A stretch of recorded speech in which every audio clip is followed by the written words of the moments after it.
The first crack in the meticulously constructed facade of Maya's life appeared not with a shout, but with a soft, disdainful sigh of her mother, Evelyn.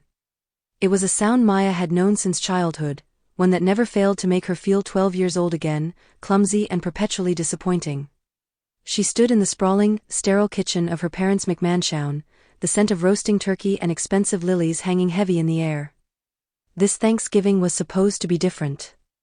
It was the first major holiday since her divorce from Mark had been finalized, and she was determined to prove, to her parents, to her sister, but mostly to herself, that she and her 7-year-old daughter, Lily, were more than just a broken unit. They were a team. Lily, a quiet child with wide, observant eyes, was clutching a pie she had helped make from scratch. It was a rustic apple pie, the latticework a little lopsided, the edges crimped with more enthusiasm than skill. To Maya, it was a masterpiece, a tangible symbol of their new beginning. To Evelyn, whose kitchen looked like it belonged in a Michelin-starred restaurant, it was likely an eyesore. "You brought a pie?" Evelyn asked, her voice a carefully modulated instrument of condescension. She didn't reach to take it. "Darling, I had the entire dessert menu catered by the Gilded Whisk. You know, that place I mentioned in the group chat? Their salted caramel and chocolate bomb is to die for." She gestured with a perfectly manicured hand towards a collection of glistening, impersonal confections on the marble island. Maya felt her smile tighten. "I know, Mom." But Lily wanted to contribute. She was so excited to make something for her grandparents. From the doorway, Maya's older sister, Chloe, let out a soft, mocking laugh. She was already holding a flute of champagne, looking effortlessly chic in a cashmere set. "Ah, that's sweet," Chloe said, though her tone implied the exact opposite. "Trying the domestic goddess angle now that you're a free woman? Good for you." Lily, sensing the tension, pressed herself against Maya's leg. Maya placed a reassuring hand on her daughter's head, her heart a frantic drum against her ribs. This was exactly what she had feared. The comparisons, the subtle jabs. The constant reminder that in this family, her life choices, leaving a stable but unhappy marriage, pursuing a career as a freelance graphic designer instead of something more prestigious, raising a sensitive child, were seen as a series of failures. "It's just a pie, Chloe," Maya said, her voice quieter than she intended. "It's the sentiment," Evelyn corrected, finally taking the pie dish as if it were a soiled diaper. She placed it on the counter, far away from the catered desserts. "But next time, just bring wine. It's less messy." The rest of the afternoon unfolded with the painful predictability of a familiar nightmare. The conversation over pre-dinner drinks was a minefield. Her father, Robert, a man of few words unless they pertained to golf or stocks, asked Mark how his new condo was, deliberately ignoring Maya. When Lily quietly mentioned she'd won her school's reading contest, Evelyn patted her head and said, "Your cousin Aiden is being considered for a gifted program, you know. His IQ is off the charts." Maya watched as the light in her daughter's eyes dimmed just a little. She watched as Chloe held court, detailing her family's upcoming ski trip to Aspen, a not-so-subtle reminder of the financial chasm between them. Maya had budgeted for months to afford the new winter coat Lily was wearing. Chloe's children were dressed in what looked like miniature designer ski wear. The final, soul-crushing blow came during the gift exchange. It was a tradition Maya had always found excessive, but this year it felt particularly brutal. Chloe's family was showered with lavish presents, the latest gaming console, a tiny gold necklace, a weekend spa package. When it was Lily's turn, Evelyn handed her a small, neatly wrapped box. Inside was a generic, store-brand coloring book and a box of crayons. It was the kind of gift you buy for a child you've forgotten about until the last minute at a pharmacy checkout. Lily, ever polite, whispered a soft "Thank you, Grandma." But Maya saw it. She saw the confusion and hurt flash across her daughter's face before it was buried under a mask of practiced obedience. It was in that moment, watching her brilliant, creative daughter be treated as an afterthought, that something inside Maya finally shattered. The years of condescension, the financial slights, like the loan for her college books her parents never let her forget. Even though they'd paid for Chloe's entire Ivy League tuition without a second thought, the constant erosion of her self-worth all coalesced into a cold, hard certainty. She stood up, the room suddenly too bright, too loud. "We're leaving," she said, her voice surprisingly steady. Evelyn blinked. Leaving? We haven't even served the bomb." "I think we've had enough," Maya replied, gathering their coats. She helped Lily into hers, ignoring the stunned silence of her family.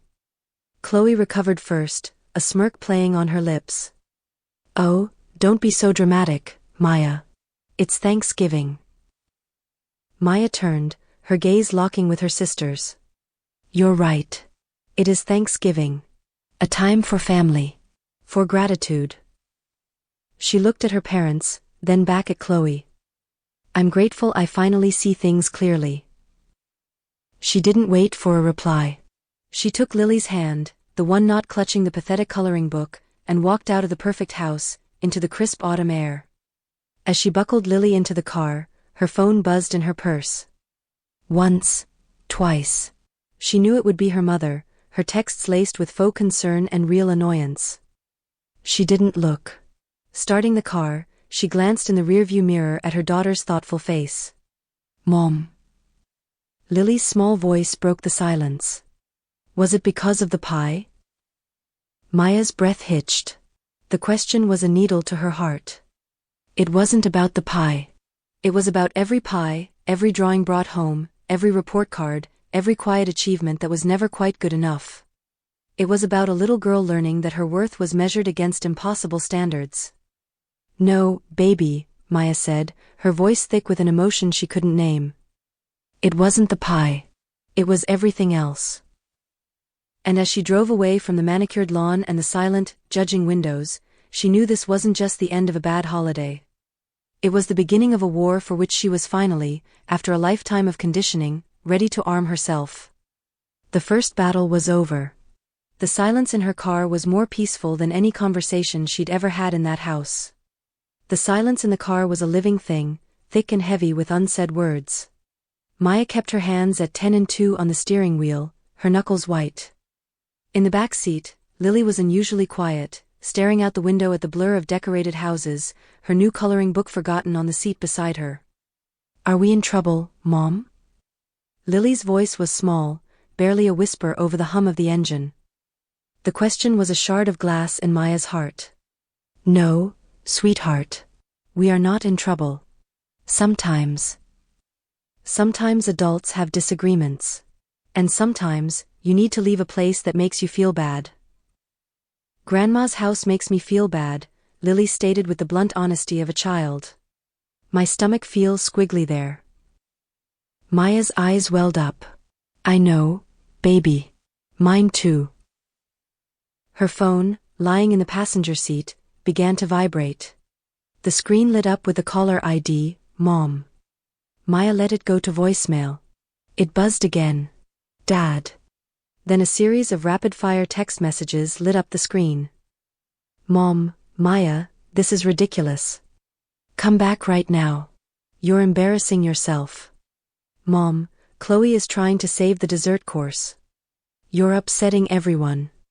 Dad, your mother is very upset. This is not how we behave."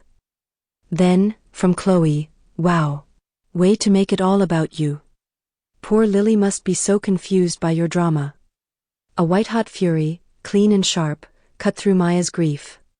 She pulled over into a grocery store parking lot, her fingers trembling as she picked up the phone. She didn't call. Instead, she went into her banking app, her jaw set. She found the joint account her parents had access to, the one they'd insisted on for emergencies when she'd started college, the one she'd been too financially naive to ever sever. She transferred every last cent, just over $2,000, into her private account. Then, with a few swift taps, she removed her mother as an authorized user and froze the card. The fallout was as immediate as it was predictable. Her phone rang again, this time from an unknown number. She answered, her voice dangerously calm. "Why is my card declining?" Evelyn's voice was a shrill shriek, devoid of any pretense of composure. "I'm trying to pay the caterers. This is beyond humiliating." "I'm sure it is," Maya replied, her voice flat. Consider my contribution to the gilded whisk bill retracted." "You ungrateful little," Evelyn sputtered. "After everything we've done for you. We took you in after the divorce. You let us sleep in your spare room for 2 weeks, Mom. I bought the groceries and cleaned your entire house. We're even." Maya took a deep breath. "And from now on, we're even on everything." She hung up and turned off her phone. The world went quiet. She looked back at Lily. "How about we have our own Thanksgiving? Just you and me. We can get pizza and eat it in our pajamas." A tiny, tentative smile appeared on Lily's face. "With extra cheese?" "With all the cheese in the world." The next 2 days were a sanctuary of peace. They built a blanket fort in the living room, watched animated movies, and ate pizza for 2 consecutive meals. Lily's laughter, which had been so subdued lately, filled the small apartment, and Maya felt a knot in her chest she hadn't even known was there begin to loosen. But the outside world wouldn't be held at bay forever. On Monday morning, she turned her phone back on. It exploded with notifications. Voicemails, texts, missed calls. The tone had shifted from anger to calculated manipulation. "Mom, darling, we're worried about you. This isn't like you. Let's have coffee and talk like civilized adults." "My treat." "Chloe, you've really upset Mom. She's talking about needing to see a doctor for her blood pressure." "Is this really what you want?" The guilt was a familiar, insidious poison, but for the first time, Maya recognized it as a weapon they were wielding. She didn't respond. She focused on work, on Lily, on the simple, empowering act of building a life that was entirely her own. The confrontation came on a rainy Wednesday evening. The buzzer for her apartment door screeched through the quiet. She wasn't expecting anyone. Wary, she pressed the intercom. "Yes." "Maya, it's your father. Let us in." Robert's voice was stern, commanding. Her heart plummeted. "Us." She looked through the peephole. Her father stood there, his golf jacket beaded with rain, and beside him was Chloe, holding a designer umbrella, her face a mask of impatient righteousness. Maya's first instinct was to pretend she wasn't home. But then she saw Lily peek out from her bedroom door, her eyes wide with anxiety. She couldn't teach her daughter to hide. She had to teach her to stand her ground. Taking a deep breath, she unlocked the door and opened it just enough to block the entrance. "This isn't a good time," she said, her voice firm. Chloe scoffed. "When is, Maya? When is ever a good time for you to take responsibility?" "We're not here to fight," Robert interjected, though his presence suggested otherwise. "We're concerned. Your mother is at home, devastated. We need to understand what's going on with you." "What's going on with me?" Maya repeated, a disbelieving laugh escaping her lips. "You came to my home, unannounced, to tell me what's going on with me? After you treated my daughter like a second-class citizen in your own home." "Oh, for God's sake, not this again," Chloe rolled her eyes. "The coloring book? Are you serious? Lily is 7. She doesn't need a diamond bracelet." "It's not about the price, Chloe, and you know it. It's about the thought. It's about the fact that you gave your children a small fortune's worth of gifts and handed my daughter something you clearly picked up at a gas station. It's about the way you all look at us, the way you talk to us. Like we're a burden. Like we're a disappointment." Robert sighed, the long-suffering sigh Maya knew so well. "No one thinks you're a disappointment, Maya. But you have to admit, you've made some questionable choices. This overreaction is just another one." "Questionable choices?" The words felt like a physical blow. "Like leaving a marriage where I was unhappy? Like wanting to raise my daughter in a peaceful environment? Like throwing a tantrum and storming out of Thanksgiving because your feelings were hurt?" Chloe shot back. "You always have to be the victim, don't you? It's so exhausting." That was it. The final straw. The years of being gaslit, of being told her perceptions were wrong, her feelings were invalid, came crashing down on her. "Get out," Maya said, her voice low and shaking with rage. Excuse me. Robert's face hardened. I said, get out of my house. Now. Chloe took a step forward, trying to peer past Maya into the apartment. We're not leaving until you start acting like a rational adult. Please, Maya begged, her composure cracking as she heard a soft sob from Lily's room. Not in front of her. Please, just leave. But Chloe was relentless. No, I think Lily should see what her mother is really like. How she tears her family apart over a stupid coloring book. That's when Maya snapped. She didn't scream. She didn't cry. She stepped fully into the hallway, pulling the apartment door closed behind her to shield Lily from the ugliness. The three of them stood in the dim, fluorescent-lit corridor, a twisted mirror of their family dynamic. You want to talk about tearing families apart, Chloe? Maya's voice was ice. Let's talk about the $25,000. Chloe's smug expression faltered. What are you talking about? The $25,000 for your wedding. The loan that Mom and Dad said they couldn't possibly cover, the one that I took from my own fledgling business savings to give to you. The one you've never mentioned again. Robert looked genuinely confused. What loan? We paid for Chloe's wedding. Maya stared at him, the pieces clicking into place with horrifying clarity. They had never told him. Her mother had taken the money from her, let Robert believe he had covered it, and let Chloe bask in the glory of their parents' generosity. Chloe recovered quickly, a flush creeping up her neck. That's a lie. You're just making things up now because you're jealous. Am I? Maya turned, yanked open her apartment door, and marched to her bedroom. She returned a moment later, a worn, expanding file folder in her hands. She pulled out a photocopied check, dated 8 years prior, made out to Chloe and Alexander Wedding Fund for $25,000, signed by Maya P. Jensen. She thrust it at her father. Robert took the paper, his eyes scanning it.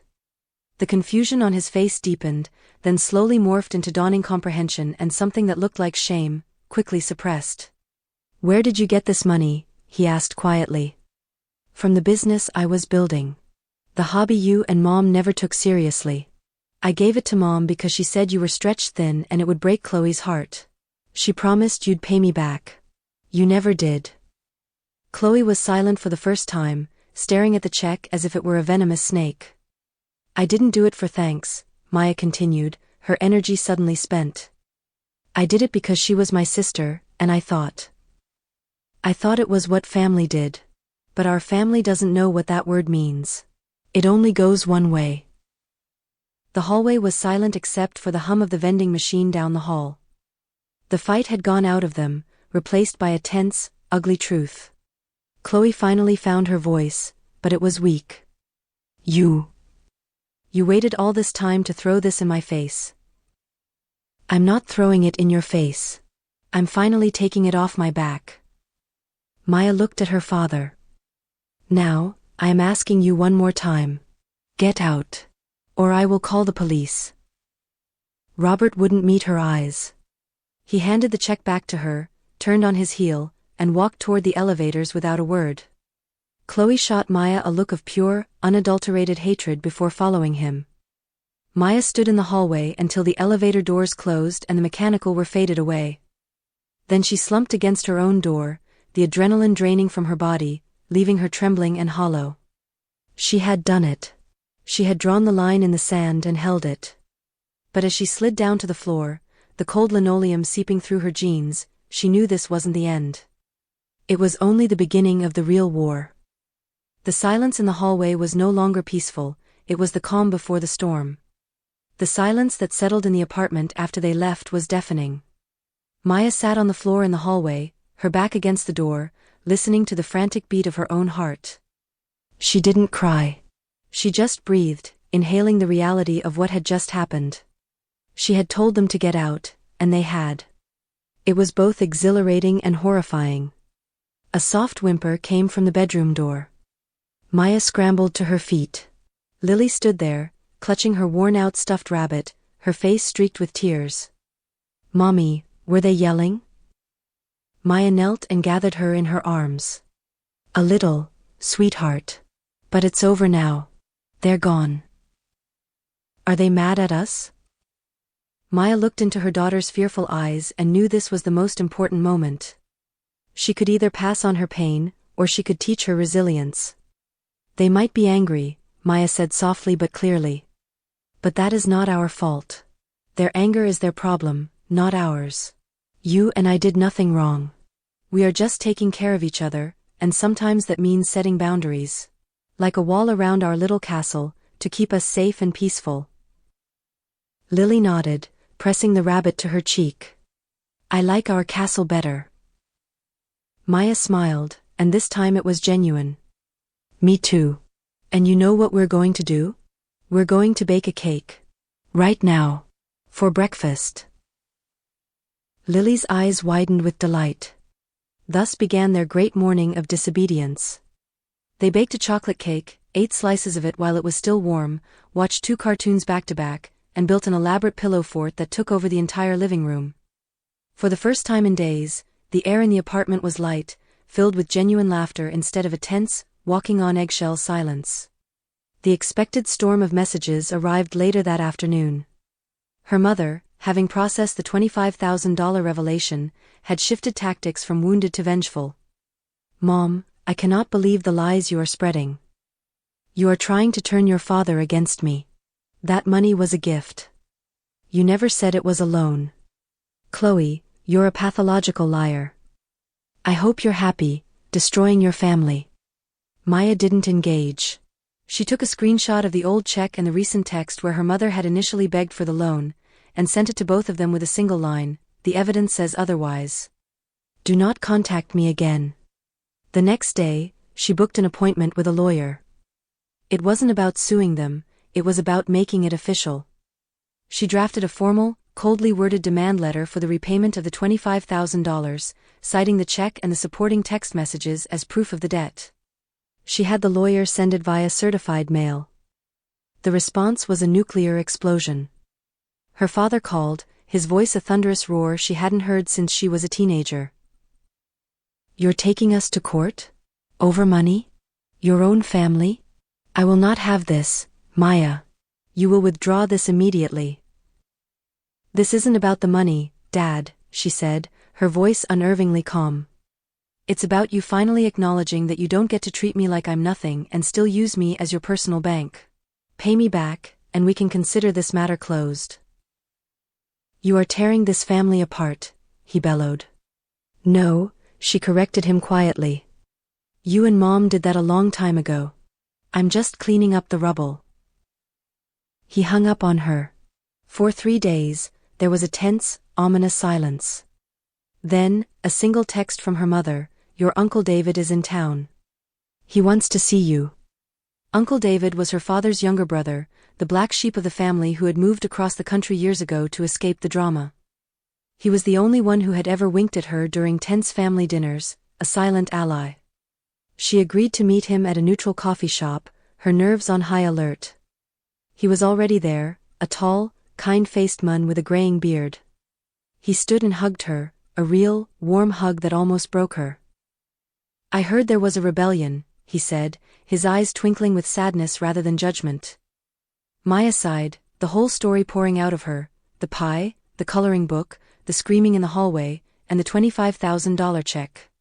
She showed him the folder she now carried everywhere, her shield and her sword. He listened without interrupting, his expression growing grimmer. When she finished, he shook his head. I always knew your mother was a piece of work, but this. He took a long sip of his coffee. They told me you had a breakdown. That you were unstable and lashing out. Maya's blood ran cold. So, that was their new narrative. Of course they did. Uncle David reached out and patted her hand. You're not crazy, kid. You're the sanest one of the whole damn bunch. He took the folder from her. Can I hold on to this for a day? Wary but trusting him, she nodded.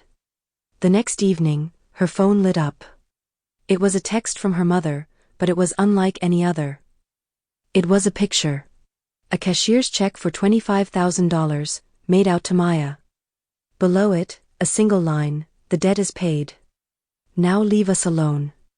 Maya stared at it, her hands trembling. She felt no triumph, only a profound, bone-deep exhaustion. Uncle David had clearly paid a visit. She never asked what he said to them, but she could imagine. The threat of exposure to the wider family, the shame of having their financial deceit laid bare to the one relative whose opinion her father secretly valued, it had been enough. She deposited the check the next morning. The weight that lifted from her shoulders was physical. That afternoon, she picked up Lily from school. "Where are we going?" Lily asked, seeing they weren't taking the usual route home. "On an adventure," Maya said, a real smile gracing her lips for the first time in weeks. She drove them to the beach. They didn't have swimsuits, so they rolled up their jeans and waded in the icy surf, screaming and laughing as the waves chased them. They built a lopsided sandcastle, far grander than the one at her parents' house had ever been. They ate hot dogs from a boardwalk stand for dinner, the salty air tangy in their lungs. As the sun began to set, painting the sky in hues of orange and purple, Lily looked up at her face serene. "This is the best day ever, Mom." Maya looked at her daughter, really looked at her. The guarded tension was gone from her small shoulders. The light was back in her eyes. "Yes, baby," Maya whispered, pulling her close and kissing her. The peace, when it finally came, was not a loud, celebratory thing. It was a deep, resonant silence that settled into the very bones of their small apartment. It was the sound of Lily humming to herself in her room, without a trace of anxiety. It was the sound of Maya working on her designs, the financial pressure of the $25,000 debt no longer a constant, gnawing presence in the back of her mind. It was the simple, unremarkable sound of a life being lived on its own terms. The cashier's check had been a full stop. There were no more calls, no more texts laced with guilt or venom. Her parents had, it seemed, chosen to cut their losses, both financial and emotional. To them, paying her off was likely cheaper than the social cost of Uncle David exposing their true nature to the entire family. The transaction was complete. They had purchased their pristine, unblemished facade, and she had purchased her freedom. A few weeks after the beach, a small, heavy package arrived in the mail. There was no return address. Maya opened it with cautious hands. Inside, nestled in tissue paper, was a beautiful, high-quality artist's set, pastels, charcoals, watercolor pencils, and a thick pad of premium paper. Tucked within was a simple card from Uncle David. "For the artist in residence. Keep building your castle. Uncle D." Lily's eyes shone with a light brighter than any diamond bracelet could ever reflect. It was the first gift she had ever received that said, "I see you. I value what you love." Winter melted into a gentle spring. Maya enrolled Lily in a weekend art class. She herself started seeing a therapist, not because she was broken, but to help scrape away the last remnants of the narrative her family had painted over her for 3 decades. She was learning, session by session, that she wasn't dramatic for wanting respect, nor selfish for prioritizing her daughter's well-being. One Saturday in May, while planting flowers in a window box, her phone buzzed. The screen showed a number she didn't recognize, but the area code was local.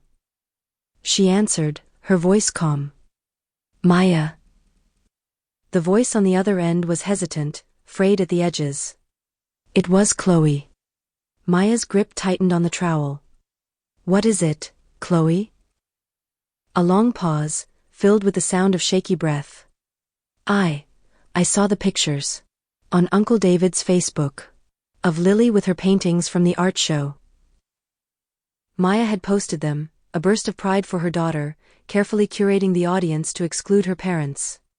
She'd forgotten about David's connection. "She's really good," Chloe said, and her voice held a note of genuine, uncalculated wonder. "Thank you," Maya replied, her guard still firmly up. Another silence. Then, the words came out in a rushed, pained whisper. "He told me it was a gift from them. The wedding money. Mom. She said you offered. She said you were so proud of me and wanted to contribute." Maya closed her eyes. She could see it so clearly, her mother, weaving her web, playing all sides, ensuring everyone's loyalty was to her alone. I know that now, Maya said, her voice softer than she intended. I knew it then, too, on some level. I just didn't want to believe it. I confronted her, Chloe continued, her voice cracking. After the check. I asked her why she lied. She said it was to protect me from feeling indebted to you. She said you would always hold it over my head. A bitter, wet laugh. The irony is just. It's all so messed up, Maya. Maya listened, saying nothing. She felt no schadenfreude, only a distant, weary sadness. Chloe was finally seeing the monster in the nursery, and it was a terrifying sight. They turned on me too, you know, Chloe whispered. When I kept asking questions. Dad said I was being disloyal. Mom said I was becoming just like you. She took a shuddering breath. I'm sorry, Maya. For the pie. For the coloring book. For everything. I was so blind. The apology hung in the air between them, fragile and real. It wasn't the dramatic, cinematic reconciliation she might have once dreamed of. It was messy and painful, born from Chloe's own expulsion from the Garden of Golden Favor. I appreciate you saying that, Maya said carefully. It means a lot. Could I see you guys sometime? Just for coffee. Maya looked over at Lily, who was carefully patting soil around a petunia, her tongue sticking out in concentration. She thought of their hard-won peace, their fragile, beautiful castle. Not yet, Chloe, she said, her voice firm but not unkind. We need our space. We're still healing. But maybe someday. Chloe accepted this without argument, which was telling in itself. Okay. I understand. After she hung up, Maya stood for a long time at the window, watching the sun play on the new leaves of the tree outside. Chloe's call was a ripple in their pond, but it didn't disturb the deep, still water at its center. The past was knocking, but she was no longer obligated to answer the door. Later that night, after Lily was asleep, Maya took out her own sketchbook, a new one she'd bought for herself. She started to draw. Not for a client, not for a project, but for herself. She drew their castle. It wasn't a fortress of cold, gray stone. It was woven from light and laughter, its towers made of books, its moat filled with the sound of the ocean. And at its heart, in a sun-drenched room, were two figures, safe and whole. She would never get the childhood she deserved, or the parents she had longed for. But as she looked at the drawing, she realized with a jolt of clarity that she was no longer that wounded girl seeking validation. She was the architect. She was the builder. The story of her family of origin was over, its final chapter written with a cashier's check and a silent understanding. The new story, their story, was just beginning. And it was hers to write. She closed the sketchbook, turned off the light, and breathed in the quiet, perfect peace of her own creation. It was enough. It was more than enough.